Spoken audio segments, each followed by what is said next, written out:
नमस्कार दोस्तों, सोमवंशी क्लासेस में आपका स्वागत है। तो मित्रों, हमारी जो जीव विज्ञान की श्रृंखला चल रही है, इसके पहले हमारा एक एपिसोड हो गया है और जीव विज्ञान का ही आज हम दूसरा एपिसोड शुरू करने जा रहे हैं। इस एपिसोड में बहुत महत्वपूर्ण प्रश्न लिए गए हैं। हमारी यह श्रृंखला आगे भी जारी रहेगी जब तक कि संपूर्ण हमारा जीव विज्ञान का टॉपिक कवर नहीं हो जाता है, तब तक हमारी यह श्रृंखला चलती रहेगी। हर श्रृंखला में, हर एपिसोड में हम महत्वपूर्ण 50 प्रश्नों को ले रहे हैं, तो आप इनको अच्छे से देखिए, समझिए और ये आगामी जितनी भी परीक्षाएं हैं सभी के लिए बहुत ही महत्वपूर्ण श्रृंखला है।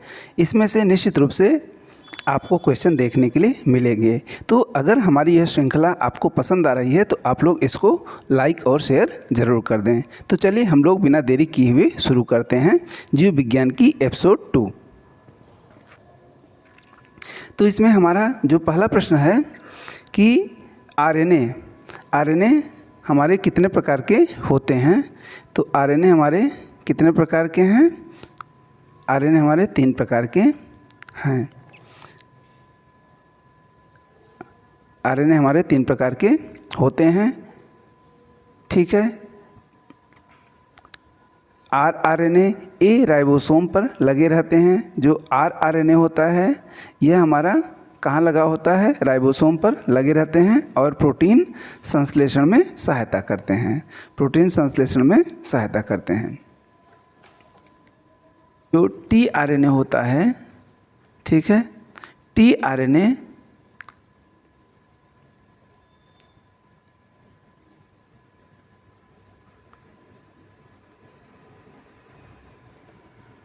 जो टीआरएनए ये प्रोटीन संश्लेषण में विभिन्न प्रकार के अमीनो अम्लों को राइबोसोम पर लाते हैं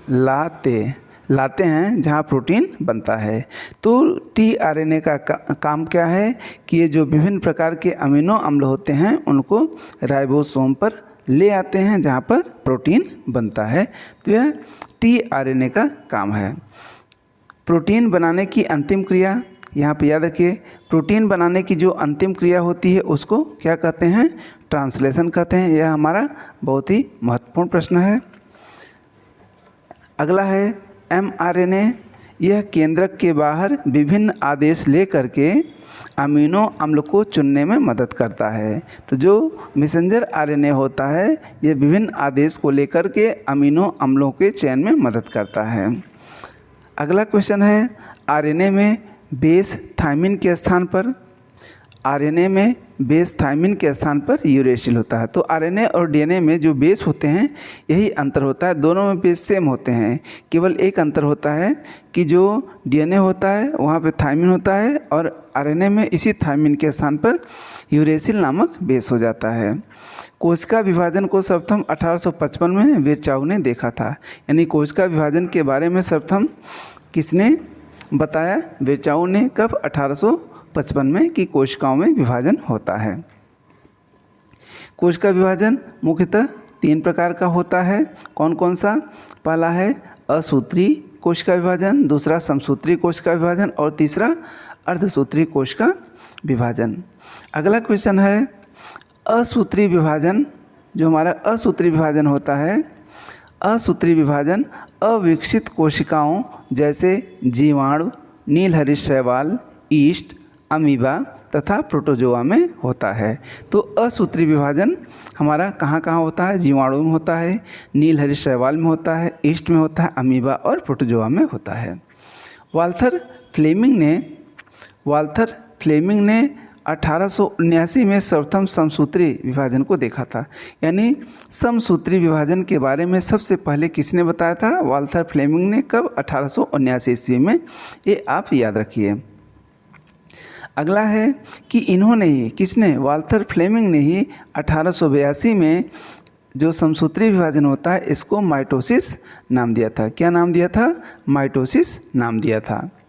अगला क्वेश्चन है यह विभाजन काई कोशिका सोमैटिक सेल्स में होता है। यानी जो हमारा समसूत्री विभाजन होता है यह कहाँ होता है? कायिक कोशिकाओं में होता है। समसूत्री विभाजन में 5 चरण होते हैं। कौन कौन से? अंतरावस्था, पूर्वावस्था, मध्यावस्था, पश्चावस्था और अंत्यावस्था। यानी समसूत्री विभाजन 5 चरणों में कंप्लीट होता है। अगला क्वेश्चन है कि इस विभाजन के फलस्वरूप, यानी समसूत्री विभाजन के फलस्वरूप एक जनक कोशिका से 2 संतति यानी 2 डॉटर सेल्स का निर्माण होता है और प्रत्येक संतत कोशिका में गुणसूत्रों की जो संख्या होती है वो जनक कोशिका के ही बराबर होती है समसूत्री विभाजन में। तो यानी इसमें गुणसूत्रों की संख्या में कोई अंतर नहीं होता, जितना जनक कोशिका में होता है उतना ही डॉटर सेल्स में भी गुणसूत्र होते हैं। अगला है समसूत्री विभाजन की पश्चावस्था। जो समसूत्री विभाजन की 5 अवस्थाएं हैं उसमें जो पश्चावस्था है ये सबसे छोटी होती है, यह केवल 2 से 3 मिनट में ही समाप्त हो जाती है। अगला क्वेश्चन है फार्मर तथा मूरे ने 1905 में कोशिकाओं में अर्धसूत्री विभाजन को मियोसिस नाम दिया था। यानी जो अर्धसूत्री कोशिका विभाजन होता है इसको मियोसिस नाम किसने दिया था? फार्मर तथा मूरे ने। कब? 1905 ईस्वी में। आप इसको याद रखिए। अगला हमारा प्रश्न है अर्धसूत्री विभाजन की खोज। जो अर्धसूत्री विभाजन होता है इसकी खोज सर्वप्रथम बीजमैन ने की थी, लेकिन इसका विस्तृत अध्ययन स्ट्रासबर्गर ने 1888 में किया था। तो यहाँ पर यह भी आप कंसेप्ट क्लियर कर लीजिए कि जो अर्धसूत्री विभाजन होता है इसकी खोज सर्वप्रथम बीजमैन ने की थी, लेकिन इसका विस्तृत अध्ययन स्ट्रासबर्गर ने 1888 में किया था। अर्धसूत्री विभाजन जनन कोशिकाओं में होता है। तो अर्धसूत्री विभाजन कहाँ होता है? जो जनन कोशिकाएं होती हैं वहाँ पर अर्धसूत्री कोशिका विभाजन होता है। अर्धसूत्री कोशिका विभाजन 2 चरणों में पूरा होता है। अर्धसूत्री कोशिका विभाजन प्रथम और अर्धसूत्री कोशिका विभाजन द्वितीय। अर्धसूत्री कोशिका विभाजन प्रथम में गुणसूत्रों की संख्या आधी रह जाती है, इसलिए इसे न्यूनकारी विभाजन भी कहा जाता है। तो आप यहाँ पे याद रखिए कि यानी जो अर्धसूत्री प्रथम कोशिका विभाजन होता है इसमें गुणसूत्रों की संख्या आधी हो जाती है, इसीलिए इसको न्यूनकारी विभाजन कहते हैं। ठीक है ना? हमारा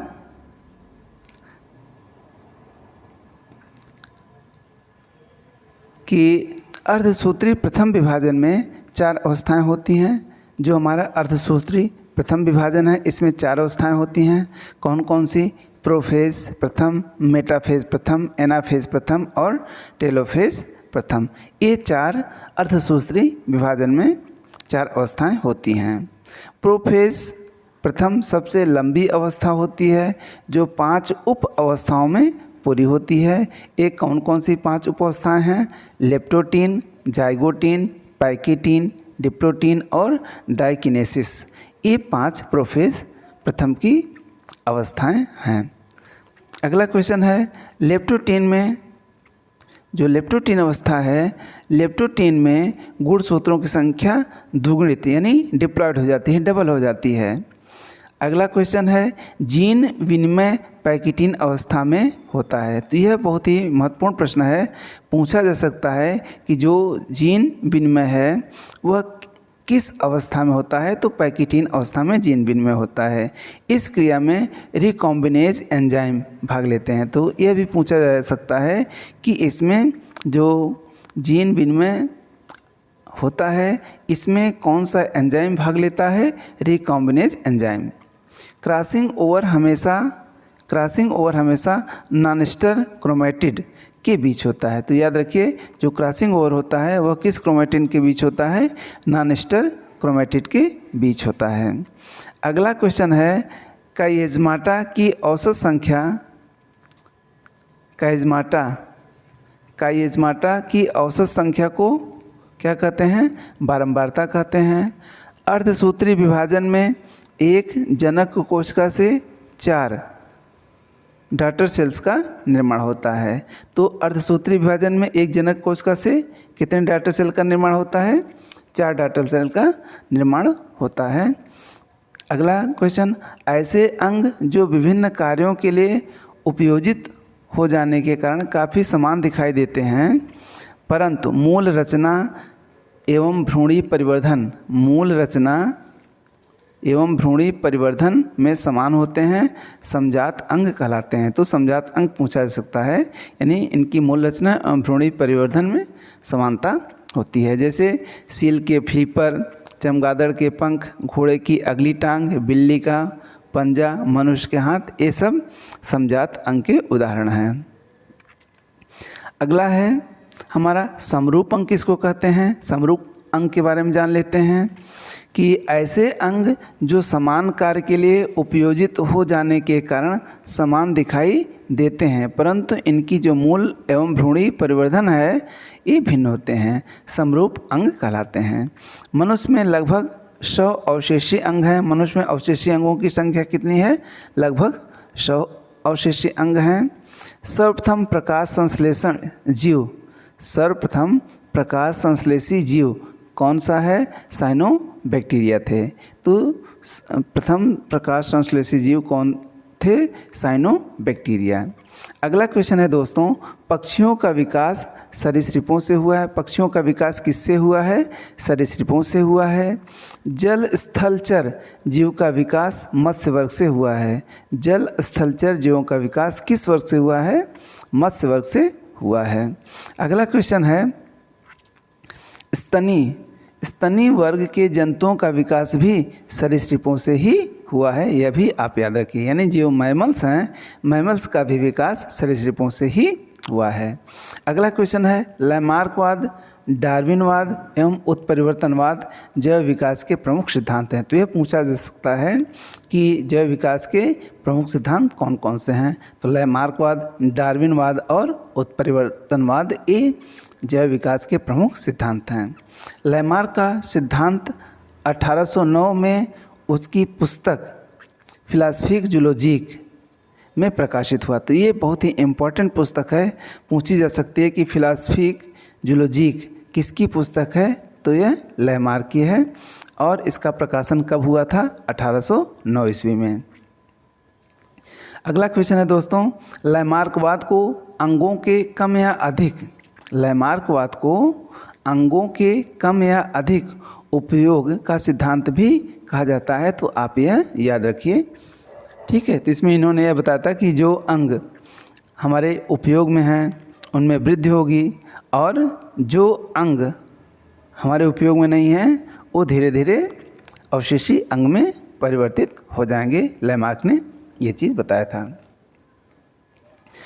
उपार्जित लक्षणों का अध्ययन, उपार्जित लक्षणों का अध्ययन क्या कहलाता है? टोंटोलॉजी कहलाता है। ये हमारा इम्पॉर्टेंट प्रश्न है कि उपार्जित लक्षणों का अध्ययन विज्ञान की जिस शाखा में की जाती है उसको क्या कहते हैं? टोंटोलॉजी। जैव विकास के संबंध में डार्विनवाद सर्वाधिक प्रसिद्ध है। तो जैव विकास के संबंध में सबसे प्रसिद्ध वाद कौन सा है? डार्विनवाद है। डार्विन को ये बहुत ही इम्पॉर्टेंट प्रश्न है, आप इसको अच्छे से याद कर लीजिए कि डार्विन को पुरावशेष का महानतम अन्वेषक कहा जाता है। तो डार्विन को पुरावशेष का महानतम अन्वेषक कहा जाता है। अगला क्वेश्चन है, चार्ल्स डार्विन ने 1831 में बीगल नामक विश्व सर्वेक्षण जहाज से पूरे विश्व का भ्रमण किया था। तो यह भी पूछा जाता है कि चार्ल्स डार्विन ने किस जहाज से पूरे विश्व का भ्रमण किया था? तो बीगल नामक जहाज से। कब? 1831 ईस्वी में। अगला क्वेश्चन है, उत्परिवर्तन का सिद्धांत ह्यूगो डे व्रीज द्वारा प्रतिपादित किया गया था। तो उत्परिवर्तन का सिद्धांत किसने दिया था? ह्यूगो डी व्रीज ने दिया था। अगला क्वेश्चन है, वे लक्षण जो पीढ़ी दर पीढ़ी संचरित होते हैं आनुवंशिक लक्षण कहलाते हैं। आनुवंशिक लक्षण पीढ़ी दर पीढ़ी ट्रांसफ़र होते रहते हैं। ग्रेगर जॉन मेंडल को आनुवंशिकी का पिता कहा जाता है। तो आनुवंशिकी का पिता किसे कहा जाता है? ग्रेगर जॉन मेंडल को। आनुवंशिकी संबंधी प्रयोग के लिए मेंडल ने किस पौधे का चुनाव किया था? तो मटर के पौधे का चुनाव इन्होंने किया था। एक संकरी क्रॉस में F2 पीढ़ी का पौधा का जो फिनोटाइप अनुपात था कितना था? 3:1 और जो जीनोटाइप अनुपात था 1:2:1। जीनोटाइप अनुपात क्या था 1:2:1 और फिनोटाइप अनुपात 3:1। द्विसंकर क्रॉस में F2 पीढ़ी के पौधों का फिनोटाइप अनुपात 9:3:3:1 और जीनोटाइप अनुपात 1:2:1:2:4:2:1:1। ये याद रखें, ये इम्पॉर्टेंट नहीं है, अक्सर एग्जाम में यही पूछा जाता है, तो आप यहाँ से ये याद रखिए और इसमें ये वाला आप याद रखिए 9:3:3:1। मेंडल के नियम, मेंडल के 3 नियम हैं, प्रभाविता का नियम, पृथक्करण का नियम और स्वतंत्र अभिवहन का नियम। तो मेंडल के कितने नियम हैं? प्रभाविता का नियम, पृथक्करण का नियम और स्वतंत्र अभिवहन का नियम, यह मेंडल के नियम हैं।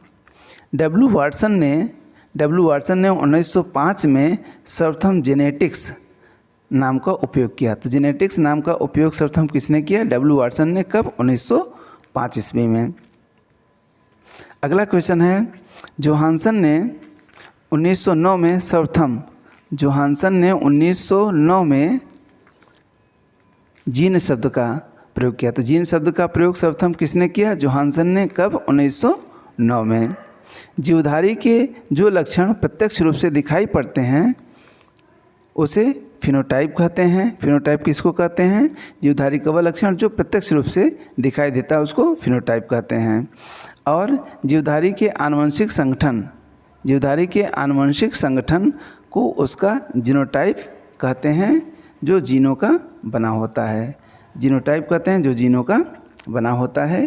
तो इस प्रकार से दोस्तों आज हमारी यह श्रृंखला एपिसोड नंबर 2 यहीं पर ख़त्म होता है। अगला एपिसोड हम कल लेकर के आएंगे, उसमें भी हम 50 अति महत्वपूर्ण प्रश्न लेकर के आएंगे जो परीक्षा के दृष्टि से बहुत ही उपयोगी हैं। तो आप लोग इसको देखिए, 1-2 बार देखिए, जब देख लेंगे तो आपको अच्छे से याद हो जाएगा। और निश्चित रूप से जो भी क्वेश्चन अगर इस टॉपिक से यहाँ से उठता है तो निश्चित रूप से क्वेश्चन यहीं से ही होगा, आप इसको अच्छे से देख लीजिए। तो चलिए, अगर हमारा यह प्रयास आपको अच्छा लग रहा है तो आप हमारे इस चैनल को लाइक और सब्सक्राइब ज़रूर कर दें। मिलते हैं अगले एपिसोड में। धन्यवाद।